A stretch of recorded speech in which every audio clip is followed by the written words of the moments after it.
Before we talk about what you're making, we need to talk about why you're making it. Because somewhere along the way, many of us learn to create with one eye on God and the other eye on approval. And we ask questions like, will this work? Are people going to like it? Will this justify the time and the cost and the effort? But Scripture shows us another way. Scripture invites us into a far more demanding, more freeing way to live and create.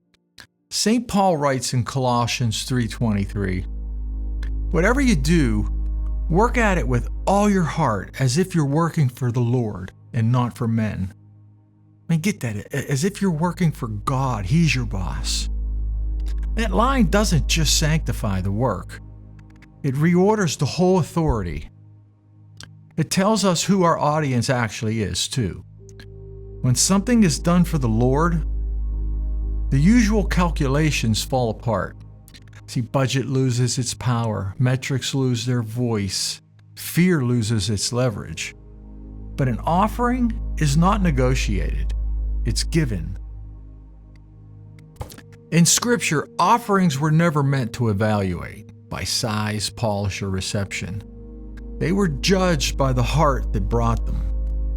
I mean, Jesus makes this unmistakably clear in Luke 21 when he watches people placing gifts into the treasury, and many give large sums.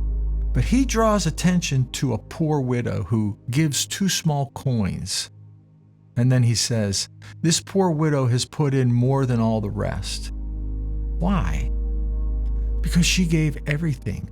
Not out of her surplus, but out of her poverty. Not what was impressive, not what was strategic, just what was faithful. And that is the logic of the kingdom of heaven. And that logic directly confronts how we often approach our work, especially creative work. Whether we like it or not, we are a product of what we create. Unlike a politician who can say one thing and mean another, creative people don't have that luxury. I mean, good or bad, we are what we create. We are tempted to ask, well, who is this for? But Scripture asks first, who is this offered to? Think about that. When creation becomes an offering to God, something radical happens. You stop asking, how do I make this acceptable? And you start asking, how do I make this faithful?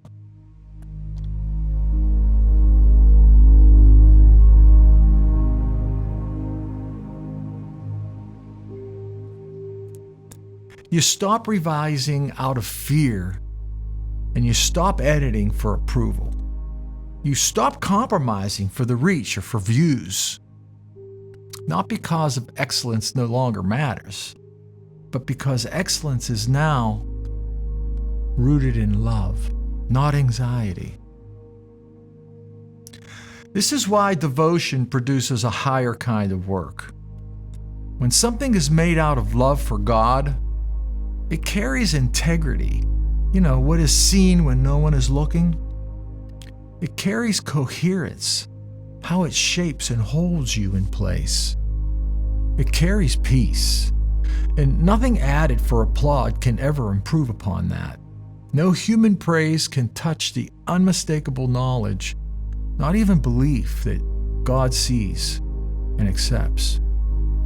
Jesus hints at this interior standard in Matthew 6, when he warns against practicing righteousness to be seen. He's not condemning visible work.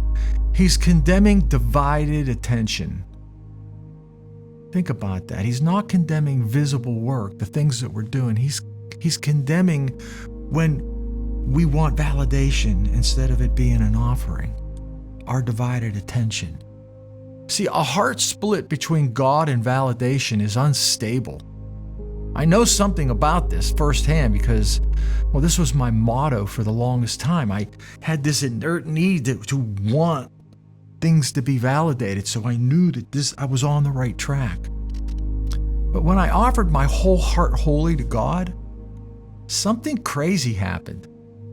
God changed me, and I became free to create what I always wanted to create in the first place.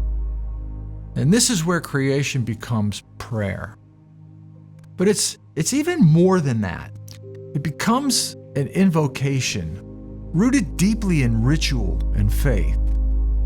One could almost say that instead of Homo sapiens, human beings, we are Homo religiosus, human religious, the man who seeks the heart of God.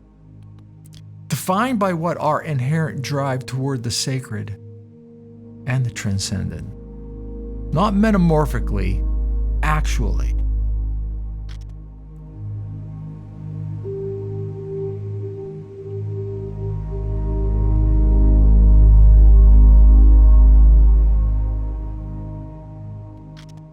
Every decision becomes an act of trust then.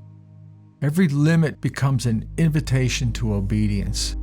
Every finished piece that we create becomes a gift laid quietly at the altar. And here's the paradox. When you stop creating for others, your work often becomes more honest, more resonant, more alive. Because it's no longer trying to be liked. It's trying to be true. St. Paul names this freedom too in Galatians 1:10. If I were still trying to please men, I would not be a servant of Christ. That is not rejection of people either. It is a rejection of fear-driven creation. So the question is not, is this good enough for the audience? The real question, the harder one, is this. Is this faithful enough to be offered? Because once something is given to God in love and devotion, there really is no higher standard to reach, no higher form to attain. That is the highest work. That is the pure offering. And everything else, well, it's just noise.